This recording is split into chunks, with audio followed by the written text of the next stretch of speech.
Hey guys, hope you're all doing good and welcome to a new video. In today's class, we will be looking at some fundamental concepts of fluid mechanics. To start with, we'll be looking at the governing equations of fluid mechanics. Now, these are very interesting, right? So these equations are what you would use to basically solve your homework problems. The same equations are used by a software program like Ansys to simulate fluid flows. You would use the same equations to basically make sure that the nozzles of your rocket can withstand the temperatures that are achieved due to combustion, right? So these laws are fundamental laws. They're very easy to understand, but when you look at them from a mathematical standpoint, they are so rich of information, and that's why they're so complex. So we will spend some time looking into it. And interestingly, these equations have been derived based upon certain assumptions, and one such important assumption is the assumption of continuum, right? So we will try to understand what the continuum assumption means and how a number called as the Knudsen number helps us understand if we are violating this assumption. Once we have done that, we will be looking at the basics of coordinate transformation. At the end of the day, you're dealing with forces. So you need to be able to understand vectors, calculating components, how to transform vectors, how to calculate resultants, how you would convert forces into moments and vice versa. And that is what we will focus in that module. So then we will finally define pressure, velocity, temperature, and density in a formal way. And we will be looking at some animations to kind of understand what these actually mean. And hopefully when we show you these animations, you will see that the molecular velocity of the fluid in a way kind of dictates majority of your physical properties except for density, right? So that's an interesting observation that I hope you will be able to make. Finally, then once we have done that, we will be looking at techniques to evaluate aerodynamic forces by performing a surface integral of pressure. Now this might seem complex, but the whole point that I'm trying to make here is to prove that there are only two forces that are very important in the world of aerodynamics. Most of the parameters that you want can be derived from these two fundamental forces.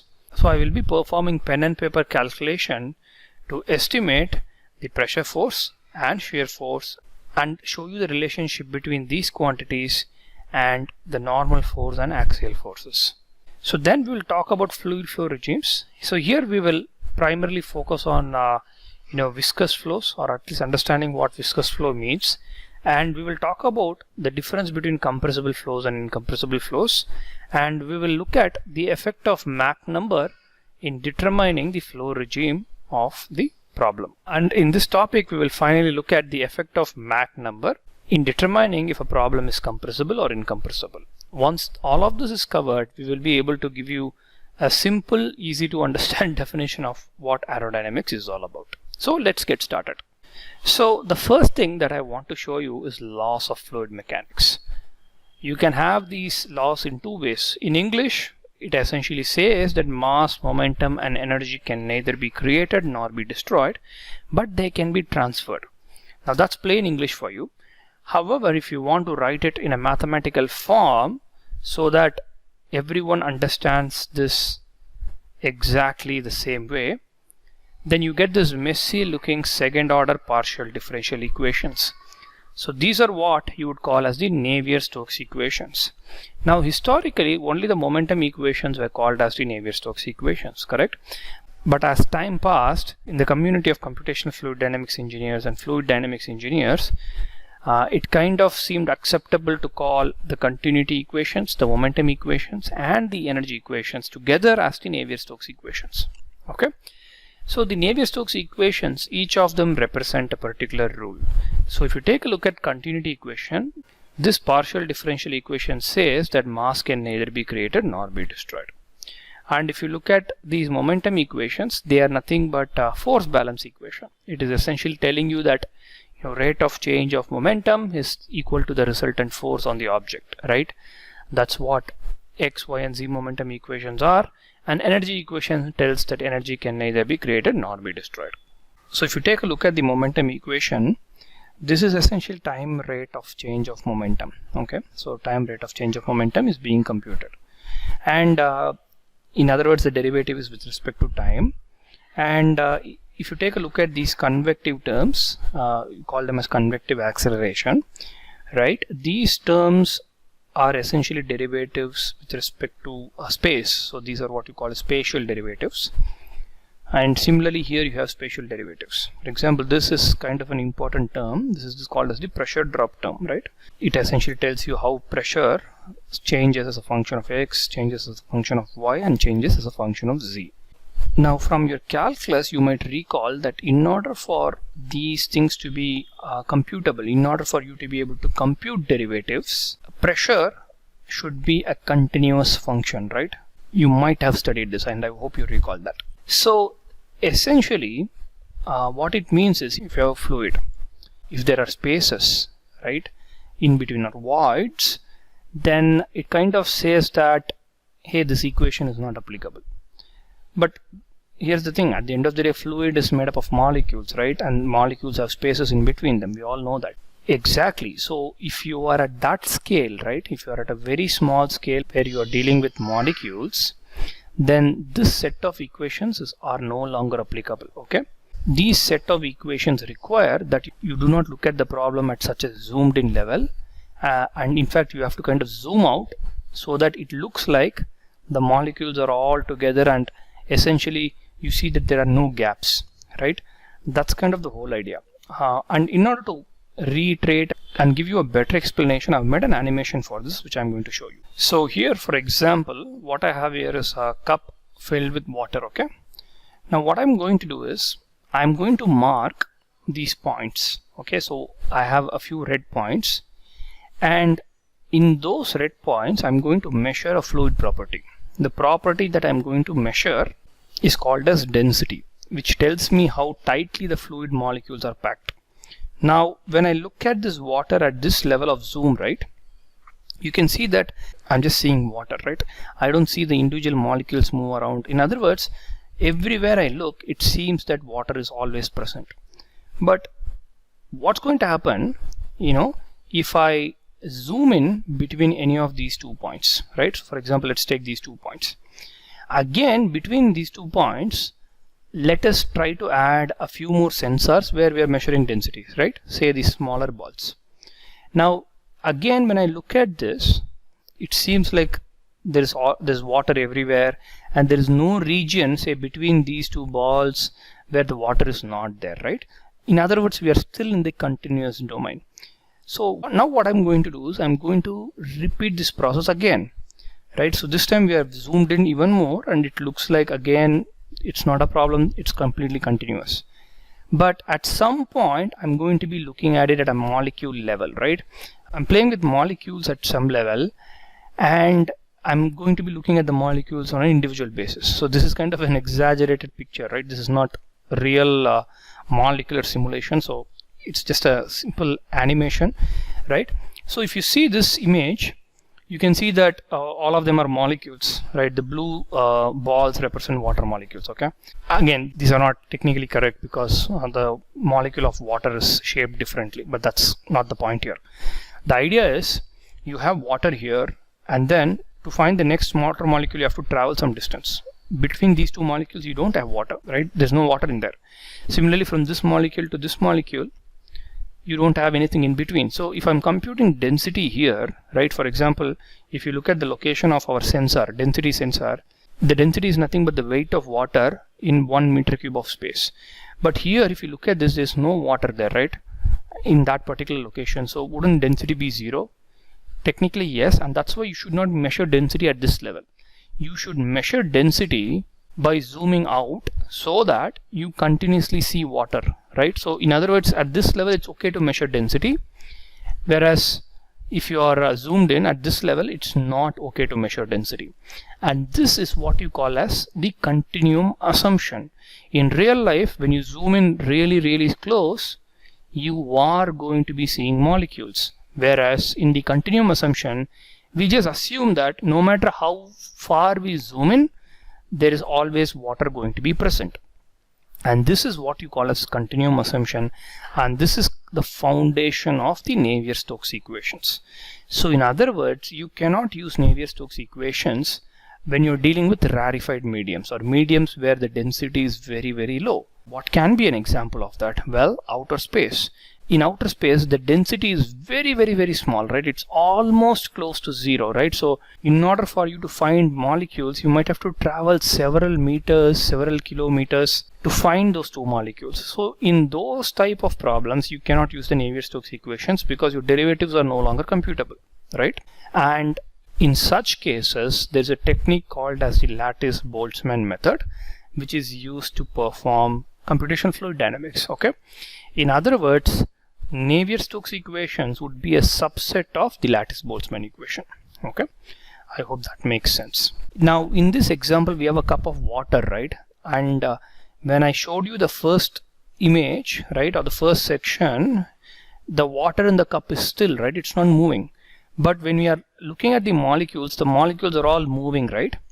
And when they are moving, they have a particular velocity. They have a particular kinetic energy, right? This kinetic energy essentially dictates the temperature of the water molecules, right? So you can see that the water molecules are moving randomly, correct? They are not being pushed.